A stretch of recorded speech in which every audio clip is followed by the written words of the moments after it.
Hello everyone, now today we are here to do an experiment. Aim of this experiment is preparation of a mixture and a compound using iron fillings and sulfur powder and distinguish between these on the basis of appearance, that means homogeneity and heterogeneity, behavior towards the magnet, behavior towards carbon disulfide and effect of heat.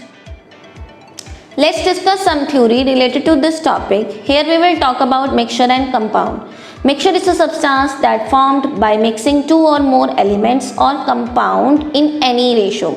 In it, the constituent particles never lose its physical properties. Compound is a substance that formed by mixing two or more elements in a fixed ratio.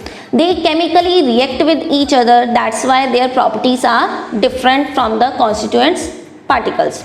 Here we will prove the properties of mixture and compounds.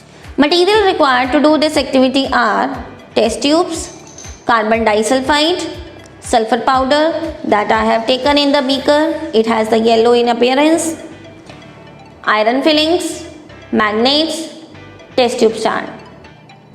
Let's start the activity. First of all, we will take equal amount of iron filling and sulfur powder and we will put these two things in the pestle and mortar. Now I am going to mix sulfur and iron powder to make a homogeneous mixture.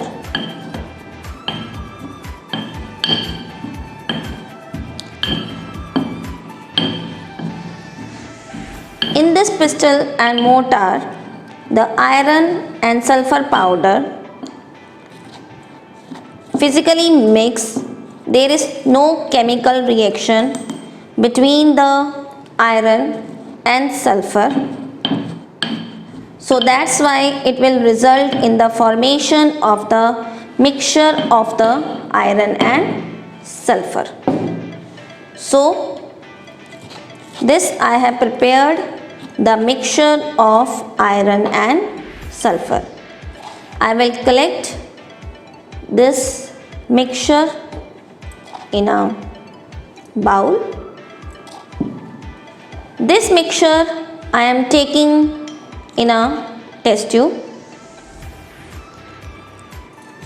When I will heat this mixture, then it will result in the formation of the compound, because after heating the constituents means iron and sulfur will change its properties, so that's why it forms the compound. Now I am heating the mixture of iron and sulfur. Side by side I will stir it.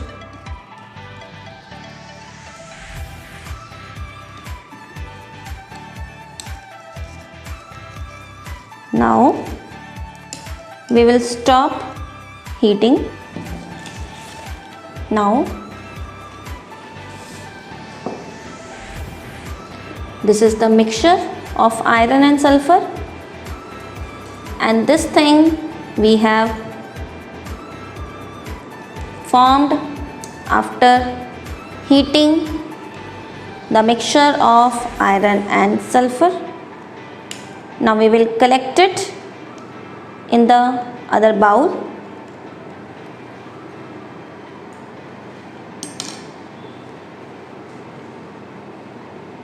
For that I am inverting it,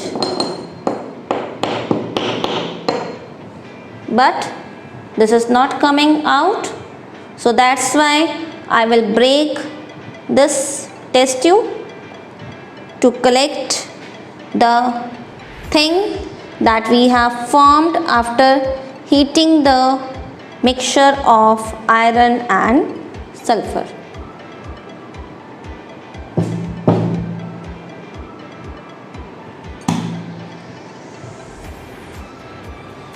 Now this is the compound of iron and sulfur, that is known as iron sulfide. Now we will collect it in a bowl. Now from this broken test tube I have collected the compound of iron and sulfur, that is iron sulfide. Now we will distinguish between the mixture and compound on the basis of different properties. First property that we are considering here is appearance. To do that, I am taking small amount of the mixture of iron and sulfur and small amount of the compound of iron and sulfur in a white paper. Now you can see the mixture of iron and sulfur. There are somewhere yellow particle. That yellow particle represents the sulfur and the greyish particle represents the iron. It means in the case of mixture, the constituents not lose its property. Iron is still greyish in color and sulfur is still yellow in color. But in the case of compound of iron and sulfur, it is totally dark greyish, dark blackish in color. It means sulfur as well as iron has changed its color. This shows that the constituents of the compound has lose its color.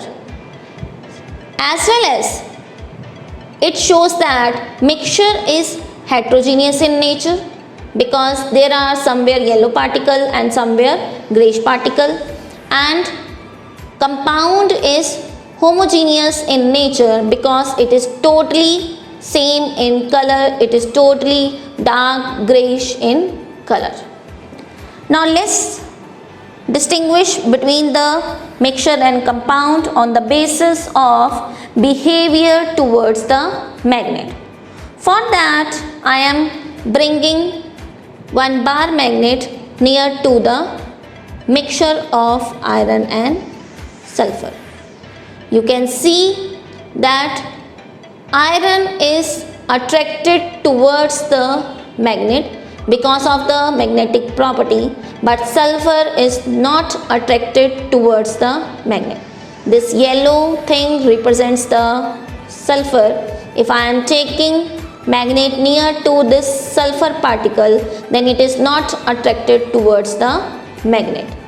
It means that the constituents of the mixture not lose its property. If it is magnetic, then it will remain magnetic. If it is non-magnetic, then it will remain non-magnetic. Here the iron is magnetic, so it is attracted towards the magnet, but the sulfur is non-magnetic, so it is not attracted towards the magnet. Now the same thing we are doing with the compound of iron and sulfur. I am taking magnet near towards the compound of iron and sulfur, but the compound of iron and sulfur, that is iron sulfide, is not attracted towards the magnet. It means that the constituent of the compound has lose its property. Now the iron has lose its magnetic property.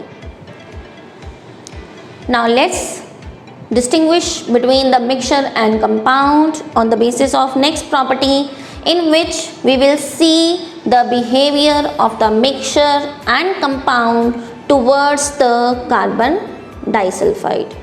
For that I am adding small amount of the mixture of iron and sulfur in one test tube and small amount of the iron sulfide, that is compound of iron and sulfur, in the other test tube.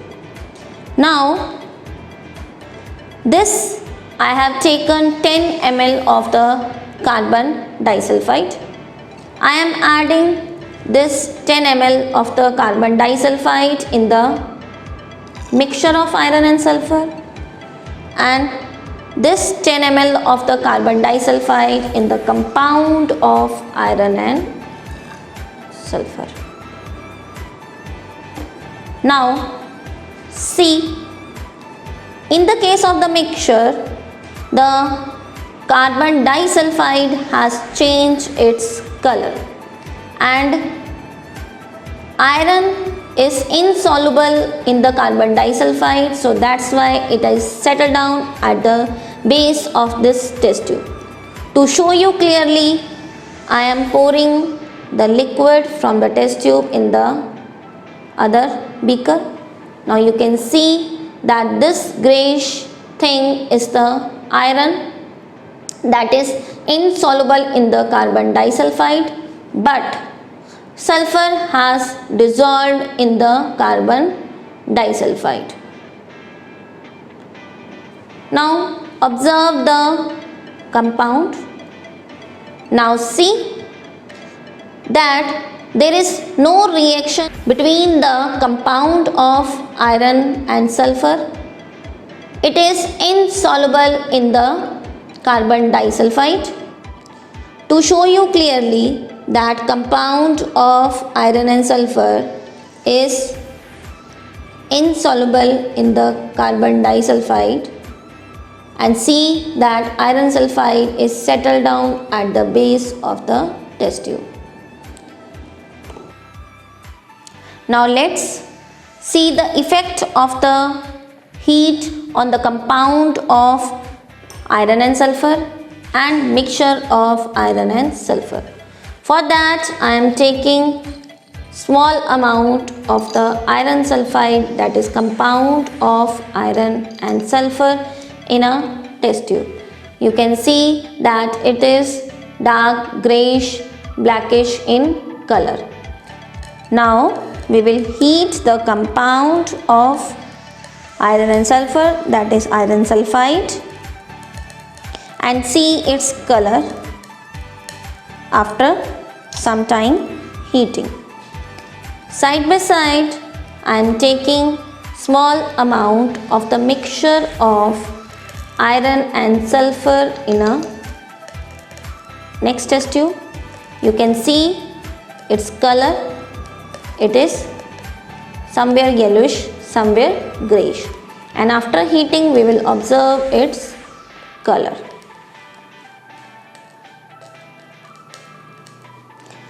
Now observe this test tube very carefully. You can see that there is reddish appearance in the test tube. So iron sulfide become reddish when we are heating it more. Now we will stop heating and let it cool for some time. Now I have stopped heating it. Now I will remove the test tube and leave it for cooling. Now I will heat the mixture of iron and sulfur.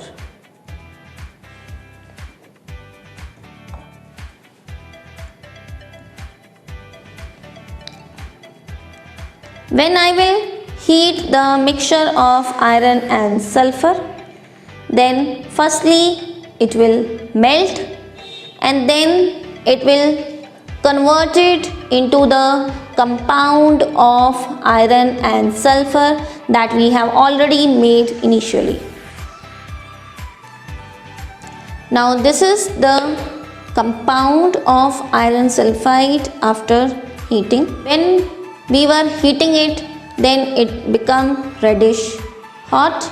Now after cooling, it again become dark greyish blackish in color. Now we will stop heating the mixture of iron and sulfur and observe it. Now see, this is the mixture of iron and sulfur after heating. Observe it.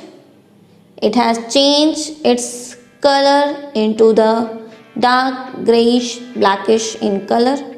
So after heating the mixture, we have formed compound of iron and sulfur, that is iron sulfide. So in the same way, it become the compound of iron and sulfur, that is iron sulfide. So this is the difference between the compound and mixture of iron and sulfur on the basis of 4 properties, and from this activity we have concluded that the compound is homogeneous in nature and constituents of the compound always change its property, but in the case of a mixture it is heterogeneous in nature and the constituents of mixture not change its property. So this is the activity. I hope this activity is clear to you and you have enjoyed it. Thank you so much.